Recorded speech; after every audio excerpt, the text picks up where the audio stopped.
요한복음 15장 1절로 8절까지 본문입니다. 제가 한 절, 여러분들이 한 절, 우리 교독하여서 함께 읽겠습니다. 나는 참 포도나무요 내 아버지는 농부라.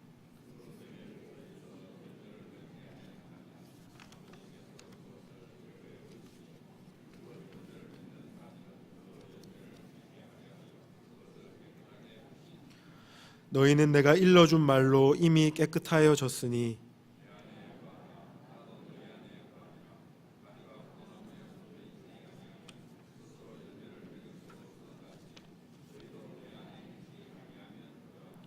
나는 포도나무요 너희는 가지라. 그가 내 안에 내가 그 안에 거하면 사람이 열매를 많이 맺나니 나를 떠나서는 너희가 아무것도 할 수 없음이라.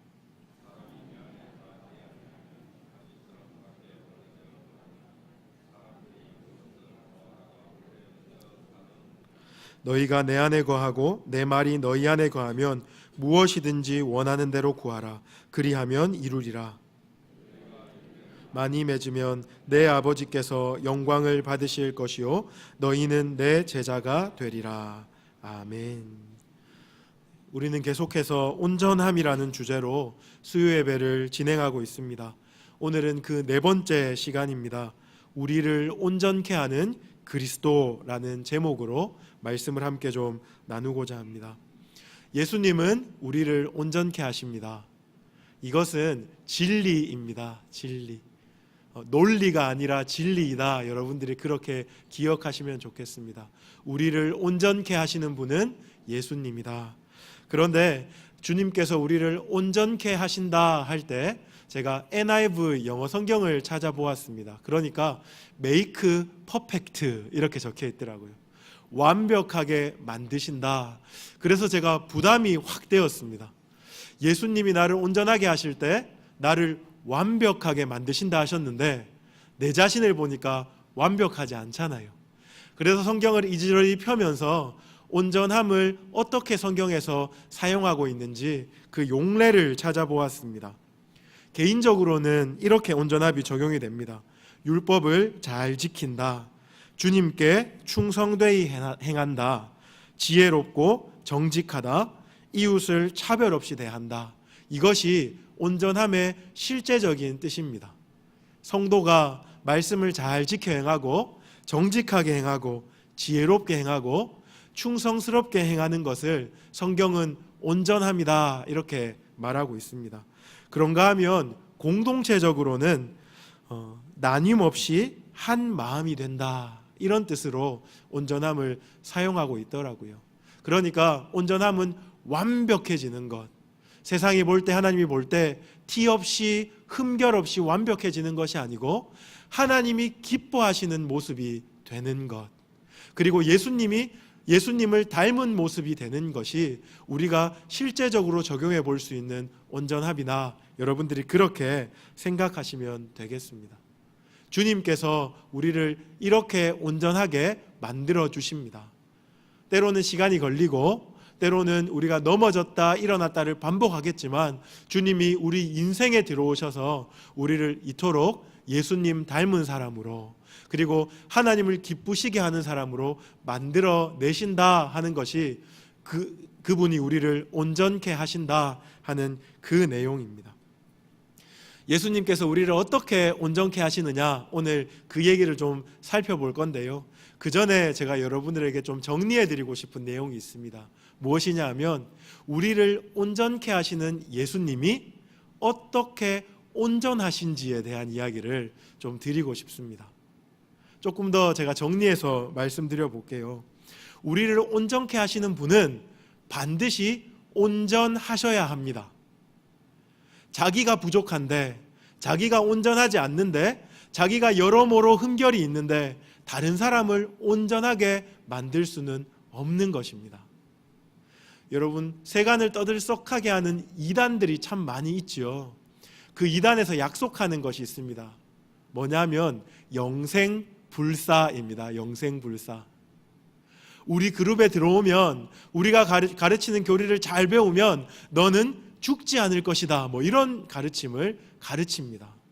그런데요, 한 번씩 이렇게 기독교 신문에 이렇게 보면 그 영생불사를 가르치는 그 이단의 교주가 늙어 죽어가고 있는 그런 장면을 우리가 한 번씩 접하게 됩니다. 자기가 영생을 약속하면서 자기 스스로는 영생할 수 없는 것, 그것은 거짓이고 그것은 이단이죠. 예수님이 온전하지 않으신데 예수께서 우리에게 내가 너를 온전케 만들어주마 하는 것은 사실은 말이 되지 않는 이야기입니다. 그래서 논리적으로 예수님은 온전하신 분이셔야만 합니다. 그런데 그것은 논리적으로 그래야만 하기 때문에 그러한 것이 아니고 성경을 펼쳐보면 예수님은 온전하신 하나님이시다 하는 것을 우리가 발견할 수 있습니다. 조금 신학적인 내용일 테지만 제가 조금 쉽게 풀어드리겠습니다.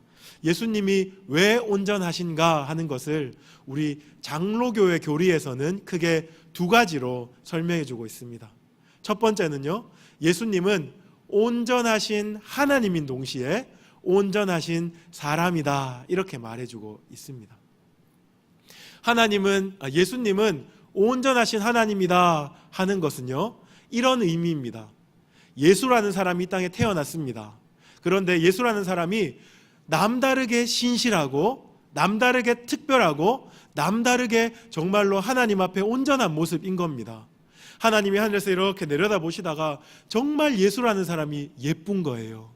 그래서 내가 특별히 너한테는 성령을 부어서 신을 만들어주겠다 이래가지고 하늘을 열고 성령을 부어주신 것입니까? 아니죠. 초대교회의 어떤 이단들은 이렇게 생각했습니다.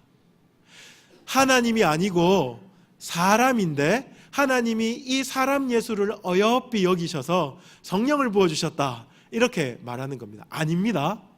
반대로 또 어떻게 가르쳤냐 하면요, 이렇게 가르쳤습니다. 예수님은 사람은 아닌데 사람의 모양 비스무리하게 이 땅에 계시다가 죽지 않고 다시 하나님의 모습으로 변신하셨다 이렇게요. 그것도 아니죠, 그렇죠? 예수님은 어떠한 분이신가 하면 온전하신 하나님이신 동시에 온전하신 사람이십니다. 이것은 우리 장로교가 정말 보석처럼 가지고 있는 기독론입니다. 예수님에 대한 이야기이죠. 삼위일체 중에 성부, 성자, 성령이 있는데 예수님은 성자 하나님, 온전하신 하나님이십니다. 근데 그 하나님이 사람으로 이 땅에 오셨습니다. 육체도 사람이고 지정의 감정과 의지까지 다 가지고 있는 참된 사람의 모습으로 오셨습니다. 이게 왜 이렇게 중요한가 하면요, 예수님이 온전하신 하나님이셔야만 우리를 구원하실 수 있습니다. 우리의 죄를 용서하시고 회복하실 수 있습니다. 그리고 온전하신 사람이셔야만 우리의 아픔, 우리의 눈물, 우리의 상처를 체휼하실 수가 있으십니다. 그래서 이 두 가지는 신비롭게 조화를 이루어서 절대로 그 두 가지 하나가 툭 튀어나오거나 물러서지 않는 예수님의 온전하심입니다. 여러분 이렇게 외우십시오.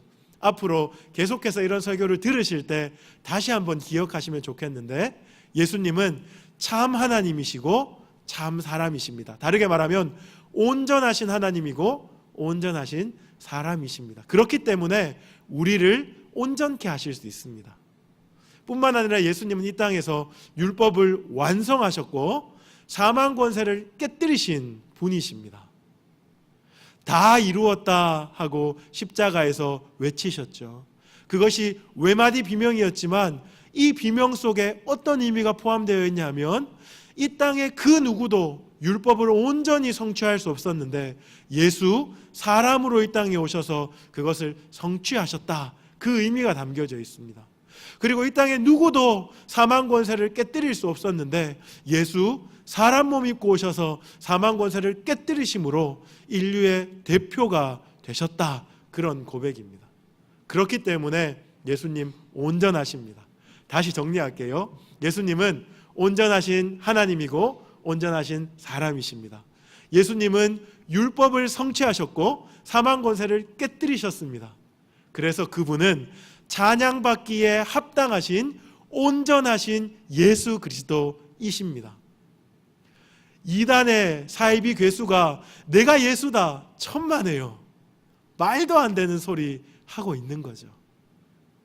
예수님 정도 온전할 수 있으면 그들이 나를 믿어라 이렇게 말이나 한번 해볼 수 있을지도 모르겠습니다. 그것도 어불성설인데 우리가 그 온전하신 예수님을 보고 그분을 깊이 들여다보면 들여다볼수록 우리가 더 이상 이단이나 사이비의 매력을 느끼지 못하게 되는 겁니다. 우리를 온전케 하시는 그분은 온전하신 분이십니다. 그런데 이 온전하신 하나님이 우리를 어떻게 온전케 하시는지를 이제 내가 두 가지 정도로 여러분에게 좀 말씀을 나눌까 합니다. 첫 번째로 그분이 우리를 온전케 하시는 방법은요, 그분의 구속 사역을 통하여서 우리를 온전케 하십니다. 여러분 너무 잘 알고 있는 이야기이죠. 구속 사역 무엇입니까? 더 구체적으로 말하면 그분의 십자가를 통하여서 우리를 온전케 하십니다. 예수님은요, 정말 우리가 보고 따라야 할 좋은 모델이십니다. 그분이 사셨던 방식대로 살기만 하면 정말로 우리도 탁월한 인생이 될 겁니다. 그런데요, 예수님을 모델 삼아 따라간다고 해서 우리 가운데 온전함이 이루어지는 것이 아닙니다. 그 전에 반드시 해야 되는 일이 있습니다. 그것이 무언고 하면요, 거듭남입니다. 거듭남, 중생. 우리는 사망으로 죽었던 자들인데 예수 그리스도 십자가를 통과함으로 우리가 거듭나게 됩니다. 그때 바로 온전함이라는 것이 시작된다는 것을 여러분들이 기억하시면 좋겠습니다. 세상 사람들은 예수님을 위인 정도로 생각합니다. 잠언을 읽으면서 이렇게 살면 정말 매력적으로 살 수 있겠구나, 그런 생각들을 합니다. 그런데 그게 아니죠. 성경은 우리에게 구원을 주는 예수 그리스도의 구속 사역을 소개하고 우리로 하여금 그것을 믿게 하는 책입니다. 가장 1차적으로 예수가 우리를 온전케 하실 때 십자가를 사용하셔서, 다르게 말하면 구속 사역을 통하여서 우리를 온전케 하십니다. 제가 거듭남과 십자가에 대한 이야기를 드렸는데요, 이것을 잘 보여주는 말씀 본문이 하나 있습니다. 우리가 함께 찾아보기를 원하는데요, 요한복음 3장으로 한번 가보십시오. 요한복음 3장으로 한번 가보십시오. 요한복음 3장 초반에는 니고데모라는 사람이 등장합니다. 3장 1절에 보면 니고데모를 이렇게 소개합니다. 바리새인 중에 니고데모라 하는 사람이 있으니 유대인의 지도자다, 이렇게 말합니다. 근데 이 유대인의 지도자인 바리새인 니고데모가 밤중에 예수님을 찾아옵니다. 그리고 예수님을 띄웁니다. 예수님, 당신은 하늘로부터 온 자가 맞는 것 같습니다. 당신의 역사와 기적을 보니 참으로 그러한 것 같습니다 하고 어떤 질문을 던지고 싶어 합니다. 그런데 예수님은 그 질문을 듣기 전에 3절에 이렇게 말합니다. 예수께서 대답하여 이르시되 진실로 진실로 네게 이르노니 사람이 거듭나지 아니하면 하나님 나라를 볼 수 없느니라. 지금 예수님은 니고데모의 중심을 간파하셨습니다.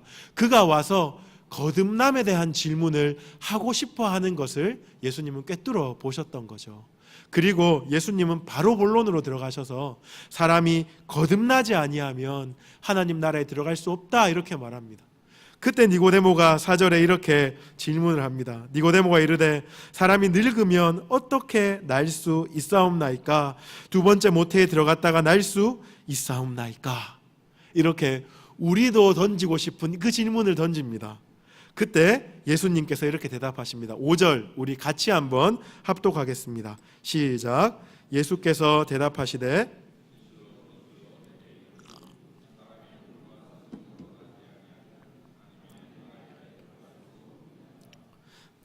거듭남이 무엇입니까? 여러분 5절에 읽었던 것처럼 거듭남은 물과 성령으로 나는 것입니다. 물과 성령으로. 많은 신학자들이 이 물과 성령이 무엇을 의미하는지 밝혀내지를 못했습니다. 정말로 복잡하게 생각을 했었는데 결국 이 물과 성령이 무엇인고 하면 예수 그리스도께서 우리 가운데 십자가를 통과하셔서 주시는 그 은혜, 다르게 말하면 세례, 이렇게 말할 수 있겠습니다. 그런데 오늘 요한복음 3장에 그 십자가 사건의 실마리가 조금만 지나가면 나옵니다. 14절 한번 보십시오. 요한복음 3장 14절, 제가 14절로 16절을 한번 빠른 속도로 읽어드리겠습니다. 모세가 광야에서 뱀을 든 것 같이 인자도 들려야 하리니 이는 그를 믿는 자마다 영생을 얻게 하려 하심이라. 하나님이 세상을 이처럼 사랑하사 독생자를 주셨으니 이는 그를 믿는 자마다 멸망하지 않고 영생을 얻게 하려 하심이라. 할렐루야. 아멘. 물과 성령으로 거듭난다 하는 것은 다르게 말하면 영생을 얻는다는 겁니다. 이 영생은 누구를 통해서 오는 것입니까? 독생자 예수 그리스도를 통해서 오는 것입니다. 그리고 14절에 그 독생자가 들려야 하리니, 십자가에 못 박혀야 하리니 하는 것을 예수님께서 말씀하고 계시는 겁니다. 거듭남은 십자가를 통과할 때 우리에게 주어지는 겁니다. 그분이 십자가에 죽으시고 다시 살아나신 것, 그것에 우리가 연합하는 것을 거듭남이라고 말하는 겁니다. 예수 그리스도께서 십자가에서 우리가 거듭날 수 있도록, 우리가 중생할 수 있도록, 더 구체적으로 말하면 우리가 중생하게 되어 온전케 될 수 있는 길을 열어 놓으셨습니다. 누구든지 그것을 믿기만 하면 이제 온전함의 인생이 시작되는 것입니다. 불신자가 있다고 생각해 보십시오. 불신자가 굉장히 열심히 선을 행합니다. 그러면 우리가 그를 의인이라고 부를 수 있겠습니까? 아니요. 어떻게 부를 수 있냐면 열심히 선을 행하는 죄인. 그가 아무리 열심히 선을 행한다 한들 그 선은 뒤집어 보면 죄악이 속속들이 들어가 있는 죄일 가능성이 더 높습니다. 아무리 노력해도 온전함에 이룰 수가 없습니다. 불신자가 성경을 10독, 20독, 30독 한다고 생각해 보십시오.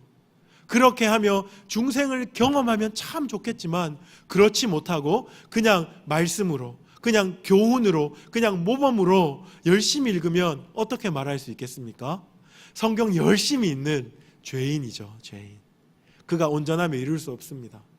문화부 장관을 지냈던 이어령 교수님이란 분이 있습니다. 그분이 일본에 파견 근무를 할 때에 그가 성경을 10독 이상 읽었더라고요. 왜요? 심심해서. 성경에 있는 문구가 너무 좋아서. 그런데 그가 성경을 10독 이상 읽었지만 구원받지를 못했습니다. 젊은 시절에 성경을 열심히 읽었지만 단지 문학 작품으로, 그냥 삶의 잠언으로, 교훈으로 읽었습니다. 온전함은 그렇게 시작되는 것이 아닙니다. 온전함은 십자가에서 다 이루신 예수 그리스도의 사건을 통하여 우리에게 시작된다 하는 것을 여러분들이 기억하시면 좋겠습니다. 우리는 그 복을 받은 자들입니다. 할렐루야. 아멘. 우리는 그 복을 받은 자들입니다. 내가 한 것이 아니고 예수님이 우리를 구속하심으로 우리의 온전함의 여정이 시작되게 된 거죠. 물과 성령으로 거듭났다 이렇게 말할 때 그 성령 하나님께서 우리에게 또한 그 온전함의 역사를 적용시켜 주시고 있다. 여러분들이 한번 기억하시면 좋겠습니다. 또한 예수께서 우리를 온전케 하시는 또 다른 방법이 하나 있습니다. 그것은요, 진리의 말씀을 가르쳐 주심으로 우리를 온전케 하십니다. 첫 번째는 뭐였습니까? 구속사역을 통하여, 십자가를 통하여서 우리를 죽었다가 살게 하심으로 온전케 하셨습니다. 그리고 두 번째는요, 진리의 말씀을 가르쳐 주심으로 온전케 하십니다. 예수님이 이렇게 하신다고 한번 생각해 보십시오. 내가 너를 살려줬으니 이제 네 마음대로 살아. 그렇게 얘기하면 좋겠습니까? 싫겠습니까? 저는요, 너무 불안합니다. 갓난아이와 같은데, 세상은 정말 큰 성과 같고 나는 이제 갓 태어난 아이와 같은데 그냥 너 갈 길 가, 이렇게 말씀하시면 저는 참으로 불안하고 두려울 것 같습니다. 그런데 예수님은 그렇게 하지 않으십니다. 말씀으로 먹이시고 입히시고 양육하셔서 우리를 온전함에까지 이르게 하신다 하는 것을 여러분들이 기억하시면 좋겠습니다. 제가 말씀드렸듯이 믿지 않는 자들에게는 성경 말씀이 그냥 탁월한 교훈 아니면 잠언, 우리를 깨닫게 하는 책이지만 우리에게 이 말씀은요, 온전함을 살아가는 삶의 지침이 됩니다. 유일한 삶의 방식을 우리에게 전수해주는 책이다. 이렇게 여러분들이 기억하시면 좋겠습니다. 예수님의 가르침이 사복음서에 기록되어 있습니다. 여러분 통독 열심히 하면서 빨간 글씨 주목하여서 읽으시면 그곳에서 예수님의 가르침을 배울 수 있죠. 뿐만 아니라 예수님의 제자들, 사도 바울이나 베드로나 요한이나 이런 사람들이 예수님의 말을 리바이벌 하면서 예수님의 가르침을 알려주는 부분이 있습니다. 제가 그 부분을 쫙 나열해 놓고 크게 두 가지 정도로 한번 조합해 보았습니다. 굉장히 교훈적인 말씀이 될 수도 있겠으나 여러분들이 잘 듣고 이렇게 하면 온전한 길을 걸어갈 때 그리스도를 잘 닮을 수도 있겠구나 한번 생각해 보시면 좋겠습니다. 첫째는 뭐냐 하면요, 예수께서 이렇게 가르쳐 주셨습니다. 우리가 온전해야 할 부분은 겉모습이 아니고 내면이다. 우리가 온전하게 가꿔야 될 부분은 겉모습이 아니고 내면이다. 이렇게 가르쳐 주셨습니다. 세상은 온통 겉모습을 따지죠. 육체를 따집니다. 내면과 영적인 것에 대해서는 무지하고 무관심합니다. 하지만 예수님께서는 우리의 겉모습에는 크게 관심이 없습니다. 제가 장애인들을 보면서 그것을 깨닫습니다. 하나님이 우리의 겉모습에 관심이 있다면, 제가 굉장히 죄송한 이야기지만 겉모습에 관심이 있다면 모든 사람들을 멀쩡하게 만들어 놓으셨을 거예요. 날 때부터 눈이 하나 안 보이고 날 때부터 걷지 못하는 사람들이 실패작입니까? 그렇지 않아요. 예수님의 관점에서는 겉모습이 아니라 내면을 더 아름답게 보시고 중요하게 보십니다. 오히려 겉모습에서는 약하고 부족해 보이는 자들이 더 영광스럽게 주님을 찬미하고 세상 가운데 하나님의 나라를 세워가는 자들 될 수도 있죠. 사람의 관심은 외모, 겉모습, 건강 이런 거지만 하나님의 관심은 우리의 내면이다 하는 것을 예수님께서 성경 곳곳에 그분의 말씀으로 알려주었습니다. 그래서 예수님이 제일 싫어하는 거 뭔지 아세요? 겉모양 내는 거, 외식하는 겁니다. 외식하는 거. 그래서 바리새인들을 그토록 예수님께서 비판하시고 꾸중하시는 겁니다. 여러분, 온전케 되기를 원하십니까? 외식하지 맙시다. 교회에 와서 외식하지 말고 세상 나가서 외식하지 말고 내 자신을 속이지 맙시다. 내 겉모습 좀 멀쩡하다고, 내 직분 좀 멀쩡하다고, 내 외모가 좀 멀쩡하다고 나는 괜찮은가 봐 착각하지 않고 하나님이 보시는 것처럼, 예수님이 나를 보시는 것처럼 내 영적인 현실을 우리가 직시하고 내면을 가꾸어야 온전해질 수 있는 것입니다. 두 번째, 예수님께서 가르치시는 것은 내 힘이 아니라 성령의 힘으로 살 때 온전해진다 하는 겁니다. 내 힘이 아니라 성령의 힘으로 사는 거죠. 우리 16세기의 마틴 루터 선생님이 종교개혁을 일으킬 때 이렇게 말했지 않습니까? 오직 은혜, 오직 믿음, 오직 말씀, 그것의 이면에는 뭐냐 하면 내 힘이 아니라 오직 예수님을 의지하는 것, 오직 성령의 능력을 의지하는 것이 깔려 있습니다. 우리를 온전케 하시는 예수님의 방법은, 예수님의 전략은 무엇이냐 하면 우리의 육신은 날마다 후패하지만 우리가 성령으로 충만하여 능하여지는 것입니다. 방향성을 바꾸셔야 합니다. 우리의 삶이 우리의 힘으로 강건하여지고 우리의 삶이 우리의 지혜로 높아지는 그 방향성을 쫓아 살아가는 것이 아니고, 날마다 내 자신을 하나님께 내어드리면서 성령 하나님 나를 채워주십시오, 성령 하나님 나를 강건케 하여 주십시오, 성령 하나님 나를 깨닫게 하여 주십시오, 그렇게 살아가는 것, 그것이 온전케 되는 비결입니다. 비결. 내용이 참 많았습니다, 오늘. 그런데 제가 여러분들께 말씀을 마무리하면서 정리를 좀 해드리겠습니다. 우리를 온전케 하시는 예수 그리스도는 온전하신 분입니다. 참 하나님, 참 사람이시고, 그리고 율법을 이루시고 죽음을 패하셨습니다.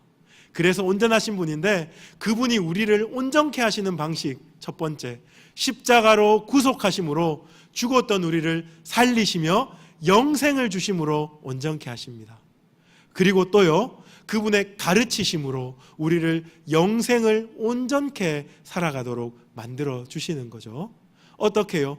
우리의 내면과 영적인 것에 더 집중하도록, 그리고 나의 힘이 아니라 성령님의 힘을 더 집중하도록 그렇게 가르쳐 주시는 겁니다. 그리고 결론적으로 오늘 요한복음 15장 말씀입니다. 누구든지 예수께 붙어 있으면, 누구든지 포도나무에 붙어 있으면 그는 열매를 많이 맺는다 말씀하시고요. 그리고 핵심적으로 우리가 보아야 될 말씀, 5절 말씀 한번 보십시오.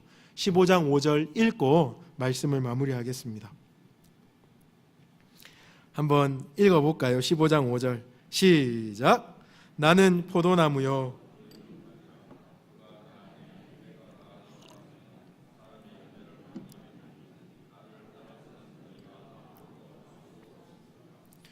여러분, 밑줄을 만약에 그으실 거면 열매를 많이 맺나니에 긋지 마시고, 나를 떠나서는 너희가 아무것도 할 수 없음이라, 거기 여러분 밑줄을 그으십시오. 온전케 되는 예수 그리스도께 붙어 있지 않으면 우리는 nothing이 되는 겁니다. 아무것도 아닌 존재. 예수님께 붙어 있으면 더 나아지고, 붙어 있지 않으면 그냥 그런 삶이 아니고 아무것도 아닌 무의 존재가 되는 것이다 기억하시고, 여러분 어떤 일이 있듯이 반드시 기필코 필히 예수 그리스도께 붙어 있을 수 있도록, 우리를 온전케 하시는 그리스도 끝까지 붙잡을 수 있도록 여러분이 마음에 힘을 내시고 열정을 내시고, 또한 소원을 가지고 기도하시고. 혹 여러분 중에 거듭남을 경험하지 못한 분 계십니까? 종교 생활은 열심히 하는데 아직까지 그리스도가 나의 것이 되지 않은 분이 혹 계십니까? 부끄러워하지 마시고 여전히 눈물 뿌려 예수 만나기를 기도하시고, 삶의 모양이 예수 닮은 모양으로 살아내지 못하는 것 같으면 내 힘으로, 내 안간 힘으로, 내 용 써서 하려고 하지 마시고 성령님 도와주십시오. 기도의 자리로 나오시고, 그런 은혜가 우리 가운데 있기를 주님의 이름으로 축원합니다. 우리 들었던 말씀 기억하시면서 찬양 하나 부르기 원합니다. 오늘 제가